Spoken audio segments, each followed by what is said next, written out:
Okay, so pretty much while that time lapse is rolling, I'm also going to give you some insight with this GoPro because it gets a close-up shot, such a wide shot over there. But anyways, first thing we're definitely going to do is definitely disassemble these cases, because these cases take up a bunch of crap space that I don't really want to give space to, and they look like crap, so pretty much I can't use these cases. So pretty much what I do, as you saw in the previous season, so pretty much I take the CPU, motherboard, and RAM out of the case, and then ditch the case and chuck it downstairs and give it to my dad. Anyways, let's start on that.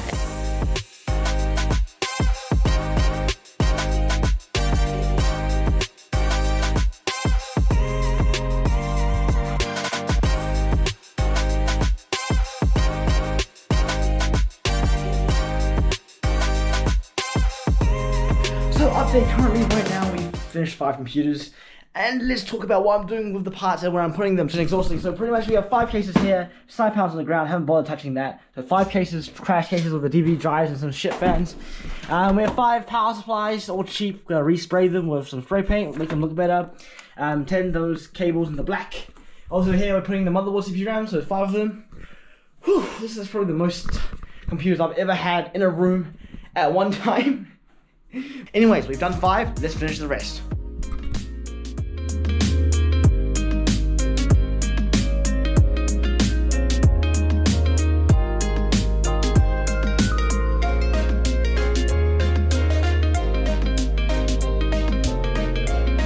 Okay, update, we only have 2 more computers left, but one thing I've definitely noticed is that, okay, so let's take a step back. At my room, super wide, you see I'm running out of space. So instead of that little small part over there where I can stand, I'm literally running out of space. And look at this mess down here. It's a huge mess. Another thing I don't have is enough shelving, because look how so the graphics card is like this high, but the shelf is like that. I could probably stack like 20 graphics cards. Anyway, that's the problem I'm gonna get my dad to fix later. Whew, look, I've never seen this many CPU, motherboards, and RAM in one place, and look, it's a big mess here. So one thing I definitely have to do before I proceed is clean my room up.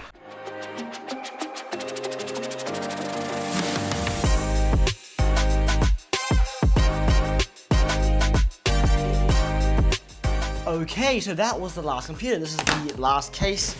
Already got it already on time lapse. Oh, there's just a growing pile of cases, of shit cases that I got chucked in the bin. Pretty much now I have 20 of them. Yeah, these will become a problem the more time I do PC flipping. So if this room is a mess, I tried cleaning up, still a mess. I think the best thing to proceed is to actually start to pack this shit up and to remove this mountain of steaming shit cases before we proceed and before I fall and kill myself. Anyways, let's start cleaning and packing up.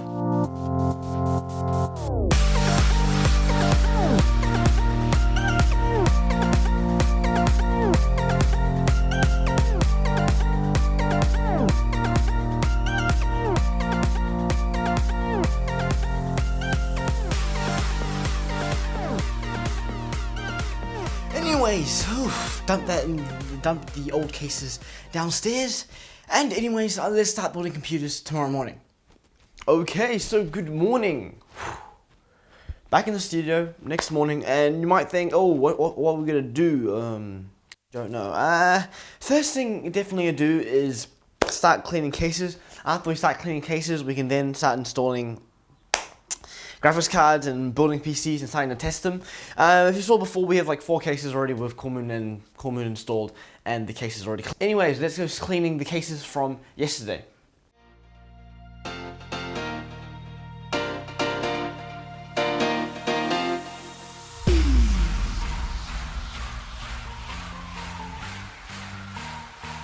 Okay, so currently we are out of focus. Anyway, so pretty much right now we're trying to fix this NZXT case and literally using my drill to hammer back in the bent parts, parts that are kind of damaged. Oh, this case, so that's pretty much this case before, as you saw yesterday. We got this, as you saw at episode, next segment, that we got for $15. And the issue with it is because it's kind of bent because some idiot who, I don't know who did it, definitely, because it's what they use, has bent the thing. Yep, let's go, bent it back too much.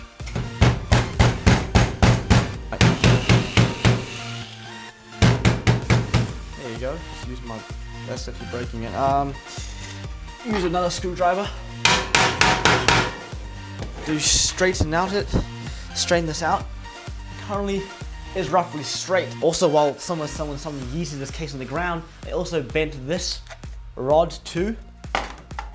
Which hopefully I can fix this. That's probably the hardest one to fix, to be honest. This is actually almost impossible. I don't even know how you can.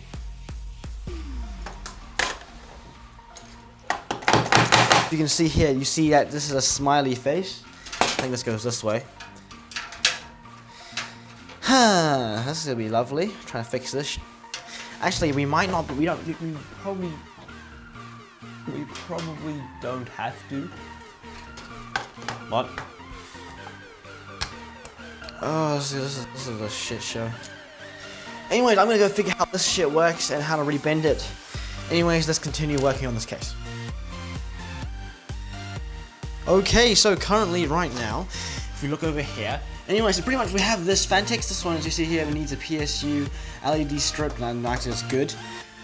Over there, this NZXT case needs, well, they all need power supplies. This one also needs to fix the case, which we can focus on later. And on this one, we have just a power supply, and these computers, mostly just, if for these computers to turn on, we just need a power supply. Over there, you see those 3 cases over there. Those computers already have brand new 60 EVGA power supplies. And pretty much what you have to do is just input the CPU, motherboard, and RAM into those computers and the graphics card, and that's all that those computers need. They already have their SSDs installed, and we might have to install hard drives. But anyways, I'm going to take a break, and we can do this after.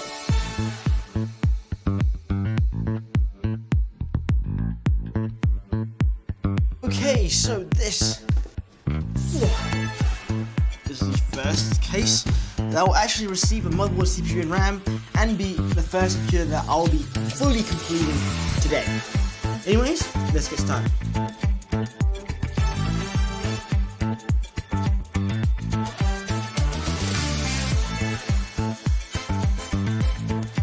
Okay, so currently this is the finished computer. It has a Fantex P400, GTX 964 GB, 16 GB of RAM, i5 4590, and in the moment of truth, does this thing turn on?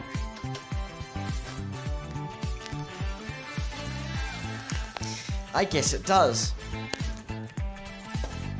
And it posts to, I guess, Windows recovery? No clue. Anyways, so that's the first computer, and it works, and it's kind of pretty cool because it also has a red LED on the bottom right here. We'll go over more of the computers in more detail later, but it's glad to know that one computer is finished.